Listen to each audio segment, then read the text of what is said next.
ঢাকার প্রাণকেন্দ্র সদরঘাট। হাজারো মানুষের পদচারণা, জীবিকার টানে ছুটে চলা অসংখ্য জীবন। এই কোলাহলের মধ্যেই বুড়িগঙ্গার পাড়ে এক অদ্ভুত দৃশ্য, যেখানে মাত্র 50 টাকায় রাত কাটানো সম্ভব। এটা কি সত্যি? রাজধানীতে যেখানে এক কাপ চা 20 টাকা, সেখানে 50 টাকায় রাত্রি যাপন। বিল্ডিং নয়, কংক্রিটের ঘর নয়, এগুলো কাঠের তৈরি ভাসমান নৌযান, যেখানে প্রতিদিন রাত কাটান শত শত মানুষ। কারো জন্য এটা রাত কাটানোর সস্তা উপায়, কারো জন্য এটা জীবনের একমাত্র ঠিকানা।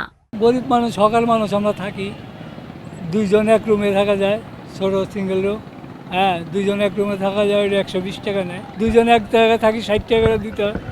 60 টাকা করে 120 টাকা দিয়ে রুম ভাড়া। পানির সুবিধা আছে, গোসলের সুবিধা আছে, সুবিধা আছে। এই ভাসমান হোটেলগুলোর শুরু গত শতকের 70-এর দশকে। তৎকালীন হিন্দু ব্যবসায়ীরা মুসলিম হোটেলে না থেকে বেছে নেন নদীতে ভাসমান হোটেল। নিজেদের খাবার রান্না, নিরাপদ পরিবেশ এবং সনাতনী সংস্কার ছিল এই বিচ্ছিন্নতার কারণ। তখন থেকেই এক এক করে শরীয়তপুর, ফরিদপুর, উমা উজালা, বুড়িগঙ্গা নামে পরিচিত হয়ে ওঠে এই নৌযানগুলো। স্বাধীনতার পর মালিকানা বদলায়, কিন্তু বন্ধ হয়নি ব্যবসা। শুধু অতিথির ধরন বদলেছে। তখন হিন্দু বণিকেরা থাকতেন এসব ভাসমান হোটেলে, এখন রাত যাপন করেন রাজধানীর স্বল্প আয়ের মানুষেরা।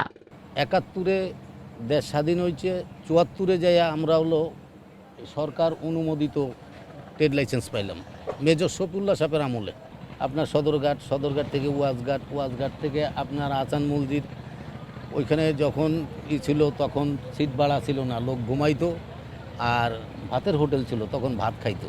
এরকম করতে করতে পর্যায়ক্রমে এখন আমরা আসি হলো বাউবাজার মিটপুট ঘাট। এখন বর্তমানে আমাদের সিঙ্গেল রুম ভাড়া হলো আপনার 120 টাকা, ডাবল হলো 150 টাকা, আর কিছু ঢালা সিট আছে, এটা হলো আপনার 40 টাকা। যার যার বেডিং নিয়ে থাকবে। আগে যা যাত্রী আমরা পাইছি হয়েছে, কিন্তু এখন না, মানে এখন ডাইল ভাত খাইয়া থাকতেই খুব কষ্ট হয়ে যায়। খরচ তো আর কম নাই, খরচ তো আগেও যা এখনও তাই। আমাদের নিয়ম সেম আবাসিকের নিয়ম। আমাদের এখানে সম্পূর্ণ বেচালার, মহিলা কোনো এলাও হয় না। আর দ্বিতীয় কথা, এখানে সিট নিতে হলে আপনার ভোটার আইডি কার্ড এবং আপনার মোবাইল নাম্বার, পুরো অ্যাড্রেসটা দিতে হবে, দিয়ে আপনি 120 টাকা দিয়ে আপনি সিটটা নেবেন। রাজধানীতে প্রতিদিন যেসব শ্রমজীবী মানুষ আসেন, রিকশাওয়ালা, হকার, ভ্যান চালক, তাদের জন্য হোটেল নয়, নৌকায় ভরসা। 120 থেকে 200 টাকায় মিলছে একটু ভালো সজ্জা, রান্নার ব্যবস্থা, নিরাপত্তা। ভোটার আইডি জমা দিয়ে থাকতে হয় নিরাপত্তার জন্য। এ যেন কম দামে মর্যাদার সঙ্গে রাত পার করার ব্যবস্থা।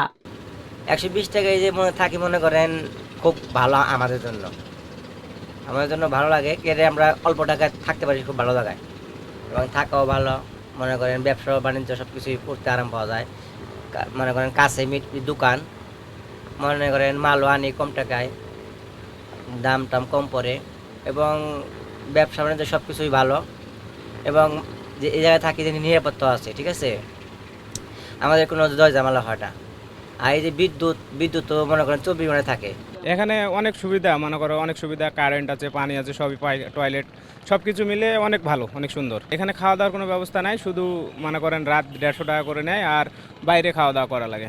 বুড়িগঙ্গার এই ভাসমান হোটেল শুধু থাকার জায়গা নয়, এটা এক টুকরো স্বস্তি, একটুকু মানবতা।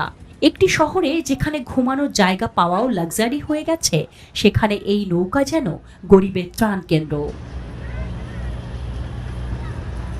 শহর যখন ব্যস্ত কংক্রিটে, তখন কিছু মানুষ ভেসে থাকে কাঠে, জীবনের ভার বইতে বইতে, বেঁচে থাকার একটু ঠাঁই খুঁজতে।